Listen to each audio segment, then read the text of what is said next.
Hello, this is Just Listen, hosted by George Goodman. Today is June 8th, 2026. Welcome to the podcast. I hope everybody had a good weekend. I know that I did. So, today I want to talk about the U.S. federal government policy on the Supplemental Nutrition Assistance Program, or SNAP. Okay, so you might think that this is a yawner, meaning that it's boring. But I'm going to tell you some things that you probably didn't know. Here's what it comes down to. So, as you are aware, under the big, beautiful bill, some things change, like, for example, that able bodied people have to be working. That was one of the changes. But let me dive into the SNAP program specifically. All right. So, federal, state responsibilities and cost sharing. This is new. So, it used to be that the federal government covered 100% of SNAP benefit costs. So, under the big, beautiful bill, what I just talked about requires a state to cover a portion of benefit costs based on their payment error rates, underpayments, and overpayments. Now you're saying, well, what does that really mean? Okay, so here comes the facts and details. So if you were have error rates of underpayments and overpayments that equal 6%, you get 100% funding for SNAP, right? So that's fact and a detail that probably most of you didn't know. So if you're over 6% to 15%, you have to do a cost sharing. Now, I had to really dig in to figure out what they were actually talking about. So when they're talking about error rates, that means that when the federal government does an audit, they're going to look and see if the person was working, how much income they actually had coming in, and if they are here legally. So someone in DC figured out how to find out if people were just on the program and the state wasn't checking to see if they were legally getting it. So this skirts the them coming after states and saying, hey, that person shouldn't be on there because they are not eligible for the program in the first place, because states are doing that. They were just giving everybody money who applied. They were not looking if the person was actually eligible or not. So that's why that program was put into place to catch people.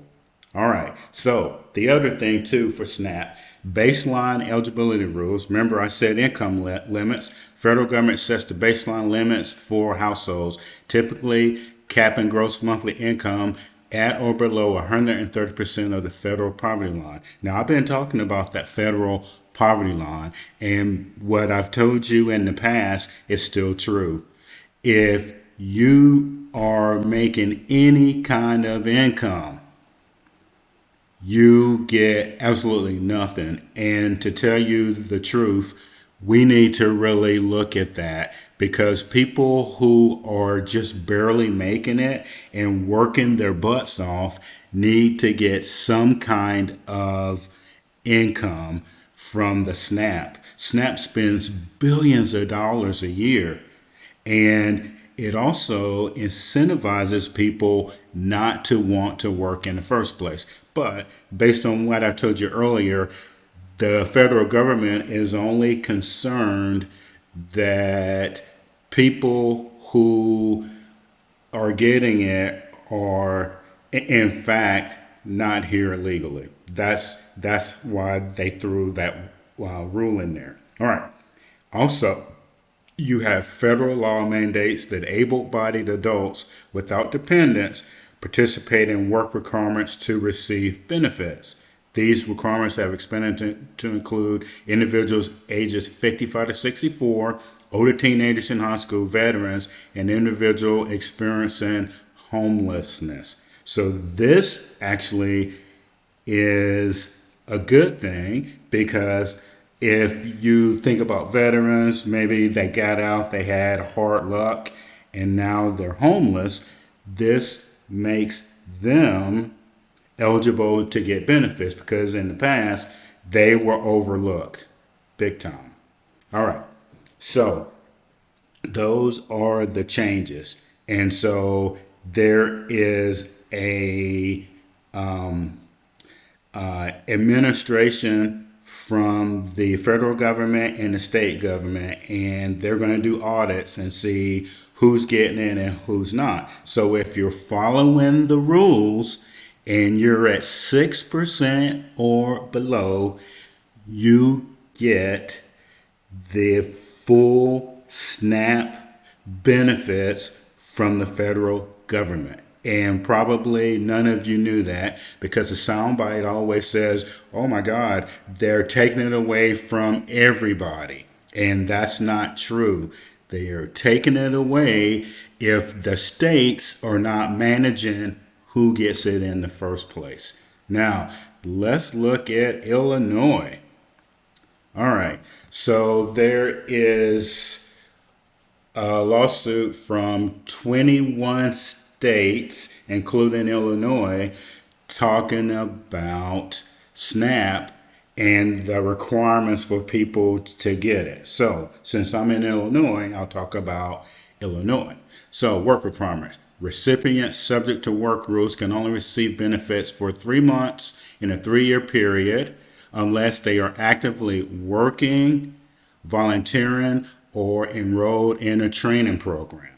That's in Illinois. That's the work requirement.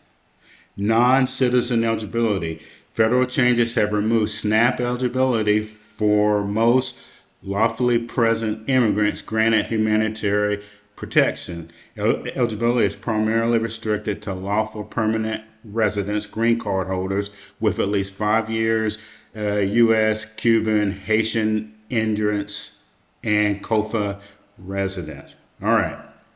Non-citizen eligibility. Now, the state could sue on that because if you are granted humanitarian protections, they might have some legal standing there. Okay, you have to decide that one. Food restrictions. Federal restrictions apply to certain food items, prohibiting the use of SNAP benefits to purchase soft drinks, energy drinks, and candy. I think that that's fair. Income standards. Gross and net income limits and maximum monthly allotments are federally adjusted each October.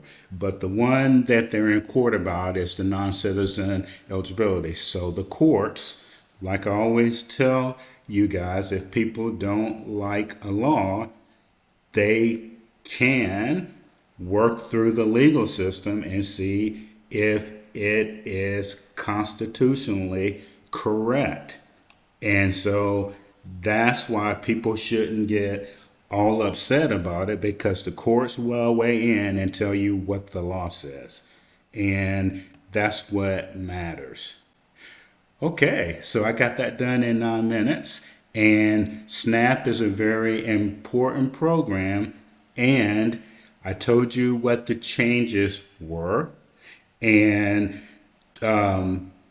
over half of the states are in compliance and they are getting the full SNAP benefits.